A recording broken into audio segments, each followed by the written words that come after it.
গরমকাল হোক বা শীতকাল হোক, আমরা মিষ্টি দই খেতে সকলেই কম বেশি খুব ভালোবাসি। আর আমার বাঙালিদের যে কোনো অনুষ্ঠান হোক বা পুজো বাড়ি হোক, আমরা সব সময় কিন্তু এই মিষ্টি দইটা খেয়ে থাকি। আপনারা যদি বাড়িতেই মিষ্টি দই বানান তাহলে কিন্তু খুবই কম খরচে অনেকটাই পরিমাণে মিষ্টি দইটা তৈরি হয়ে যাবে। তাই আমি নিয়ে এসেছি আজকে মিষ্টি দইয়ের রেসিপিটা। আমার রেসিপিটা ফলো করে মিষ্টি দইটা বানালে কিন্তু আপনাদের মিষ্টি দই একদম পারফেক্ট হবে, গাঢ় হবে এবং খেতেও কিন্তু ভীষণ সুস্বাদু হবে। এই মিষ্টি দই তৈরি করতে খুবই সহজ, চলুন দেখে নিয়ে যাক আমি এই মিষ্টি দইয়ের রেসিপিটা কি করে তৈরি করি। আমি প্রথমে নিয়ে নিয়েছি 1 লিটার ফুল ফ্যাট দুধ। আমি এখানে আমুলের দুধ নিয়েছি, আপনারা যে কোনো ব্র্যান্ডের দুধ নিতে পারেন, তবে দুধটা কিন্তু ফুল ফ্যাট নেবেন। আর নিয়ে নিয়েছি আমি দেখুন মিষ্টি নিয়েছি আমি ধাগাওয়ালা যে মিষ্টিটা হয় সেইটা। আর এখানে দেখুন আমি 150 গ্রাম টক দইকে ভালো করে জল ঝরিয়ে নিয়েছি। অবশ্যই কিন্তু আমরা যখনই মিষ্টি দই বানানোর জন্য বা যে কোনো দই বানানোর জন্য যদি জলটা ঝরিয়ে নেওয়া যায় তাহলে কিন্তু আমাদের দইটা পারফেক্ট জমাট বাঁধবে। আর যদি টক দইয়ের মধ্যে কোনো রকম জল থেকে যায় তাহলে কিন্তু আমাদের দইয়ের মধ্যে কিন্তু জল কেটে যাওয়ার ভয় থাকে। সেই জন্য 3 ঘন্টা আগেই আমাদের দইটা আমরা জল ঝরিয়ে রেখে দেবো। কোনো সুতির কাপড়ে বেঁধে রাখবেন দইটা, টক দইটা, আর নইলে এই বড় ছাঁকনিতে দিয়ে রাখবেন 3 ঘন্টা আগে, তাহলে আপনাদের জলটা খুব ভালোভাবে ঝরে যাবে। এখানে দেখুন আমি একটা কড়া গরম করে নিয়েছি, তার মধ্যে 3 থেকে 4 টেবিল চামচ চিনি দিয়ে দিয়েছি আর একটু সামান্য পরিমাণে জল দিয়েছি। আমরা কন্টিনিউ খুন্তি দিয়ে চিনিটাকে এইভাবে নাড়াবো যাতে করে চিনিটা পুড়ে না যাক। আমাদের মিষ্টি দই যখন আমরা তৈরি করব এই রকম করে চিনি নিয়ে একটু ক্যারামেল বানিয়ে নিলে কিন্তু আমাদের যেই মিষ্টি দইয়ের রঙটা থাকে সেইটা কিন্তু এই রকম করেই আসবে। দেখুন আমার চিনি কিন্তু খুব ভালো করে একটা সুন্দর ব্রাউন কালার এসে গেছে। আমি দুধকে ভালো করে একটু জাল দিয়ে নিয়েছিলাম। আমি প্রথমেই 1 গ্লাস মতন দুধ দিয়ে দেবো। একবারে সবটা দুধ দেবো না, প্রথমে আমি কিছুটা পরিমাণে দুধ দিয়ে আর খুব ভালো করে মিশিয়ে নেব চিনিটাকে আর দুধটাকে। হাতা দিয়ে বা খুন্তি দিয়ে যে কোনো জিনিস দিয়ে, যেটা দিয়ে আপনাদের সুবিধে, ভালো করে নেড়ে নেবেন। আমি নেড়ে নিয়েছিলাম প্রথমে 1 গ্লাস দুধ দিয়ে, তারপরে সমস্ত দুধকে আমি জাল দিয়েছিলাম সেই দুধটাকে আমি এবার এই চিনির মধ্যে দিয়ে দিচ্ছি। এইবারে গ্যাসের ফ্লেমটা হাই করে দুধটাকে আমি ভালো করে ঘন করে নেব। হাই বা মিডিয়াম করে দুধটা খুব সুন্দর করে ঘন করে নিতে হবে। আমি 1 কেজি দুধ 600 গ্রাম করে নেব।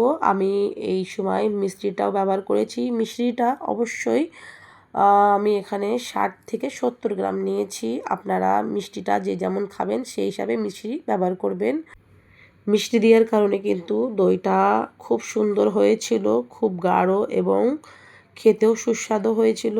আমি মিষ্টি দইটা প্রথমবার তৈরি করেছি আর প্রথমবারেই কিন্তু আমার মিষ্টি দইটা খুব সুন্দর একদম পারফেক্ট জমাট বেঁধেছে আর খেতেও ভীষণ সুস্বাদু হয়েছে।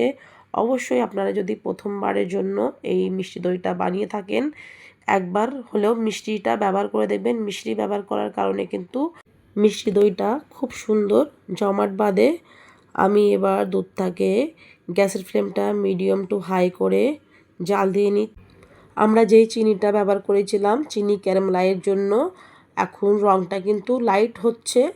কিছুক্ষণ পর দেখবেন যখন আমরা দুধটা আমার ঘন হয়ে আসবে তখন কিন্তু আমাদের খুব সুন্দর একটা ব্রাউন কালার এসে যাবে। এই দেখুন আস্তে আস্তে কিন্তু রঙটাও চেঞ্জ হচ্ছে, খুব সুন্দর একটা যেরকম মিষ্টি দইয়ের রঙ থাকে সেই রকমই কিন্তু রঙটা দেখতে মনে হচ্ছে।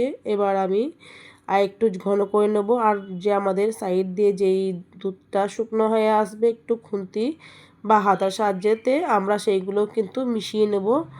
আর দেখুন আমার কিন্তু মোটামুটি দুধটা ঘন হয়ে এসছে। এবার আমি এই দুধটাকে ঠান্ডা করে নেব একদম উষ্ণ গরম করে, তখন আমরা টক দইটা ব্যবহার করব। দুধটা কিন্তু আমার উষ্ণ গরম হয়ে গেছে। এবার দেখুন দইটাকে আমি যে টক দইটা ব্যবহার করেছি সেটা কিন্তু ভালো করে একটু ফেটিয়ে নিচ্ছি, এরকম করে একটা স্মুথ করে নিচ্ছি দইটাকে চামচ দিয়ে। এবার স্মুথ করে নিয়েছি। এবার আমি এই দইয়ের মধ্যে কিছুটা পরিমাণে যেই আমরা দুধটা ঘন করে জাল দিয়ে রেখেছিলাম সেই দুধটা দিয়ে দেবো। আমি 2 হাতা দুধ দিয়ে এই দইটাকে ভালো করে আমি গুলে নিচ্ছি।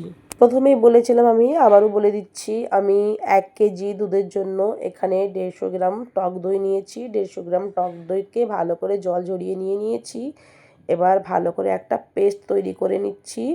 আমাদের যে দুধটা জাল দিয়েছি আর টক দইটাকে দেখুন ভালো করে আমি মিশিয়ে নিয়েছি। এবার কড়ার মধ্যে দিয়ে দেবো। দুধটা কিন্তু আমাদের উষ্ণ গরম হবে, খুব বেশি দুধটাকে গরম করা যাবে না, আর দুধটা কিন্তু ঠান্ডাও হলে আমাদের টক দইটা কিন্তু পারফেক্ট তৈরি হবে না। তাই একদম উষ্ণ গরম থাকবে, সেই সময় আমরা টক দইটা দিয়ে দেবো। এবার আমি দিয়ে টক দইটা খুব ভালো করে মিশিয়ে নিচ্ছি। দেখুন আমি একটু হাত দিয়ে দেখলাম, আমার দুধটা দই বানানোর জন্য একদম পারফেক্ট আছে গরম। আর আমি এবার টক দইয়ের মিশ্রণটাকে এবার দুধের মধ্যে আমি দিয়ে দিচ্ছি। আবার খুব সুন্দর করে আমি এবার মিশিয়ে নেব, যাতে করে আমাদের যেই টক দইটা দিয়েছি একদম এই লিকুইড দুধের সঙ্গে খুব ভালো করে মিশে যায়।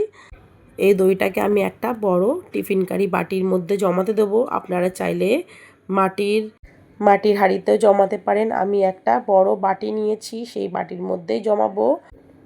দুধগুলোকে আমি এবার বাটির মধ্যে দিয়ে দিচ্ছি। দিয়ে আমি এই বাটিটাকে একটা গরম জায়গায় একটা কাপড় দিয়ে ঢেকে রেখে দেবো, যেখানে কোনো রকমের বাতাস না লাগুক আর জায়গাটা গরম থাকুক, তবেই কিন্তু আমাদের দইটা পারফেক্টভাবে জমবে। এই দেখুন আমি এবার এটাকে ওভারনাইটের জন্য রেখে দিচ্ছি। আমি রাতে জমাতে দিয়েছিলাম, আর আমি সকালবেলায় 7 থেকে 8 ঘন্টায় কিন্তু আমি বাইরে জমানোর জায়গাটাতে রেখে দিয়েছিলাম। এই দেখুন খুব ভালো করে জমাট বেঁধে গেছে আমাদের দইটা। তারপরে আমি এইটাকে 2 থেকে 3 ঘন্টা ফ্রিজের মধ্যে রেখে দিয়েছিলাম। এই দেখুন আমাদের পারফেক্ট মিষ্টি দই কিন্তু তৈরি। দেখতেই পাচ্ছেন কত সুন্দর দইটা হয়েছে, কোনো রকমের জল নেই এই দইয়ের মধ্যে, আর খেতেও কিন্তু ভীষণ সুস্বাদু হয়েছিল।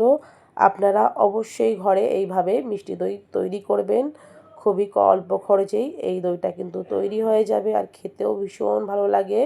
বাচ্চাদের বড়দের সকলের কিন্তু প্রিয় মিষ্টি দই। আমার এই মিষ্টি দইয়ের রেসিপি যদি ভালো লেগে থাকে তাহলে আমার চ্যানেলটিকে লাইক করবেন, শেয়ার করবেন, সাবস্ক্রাইব করে পাশে থাকবেন।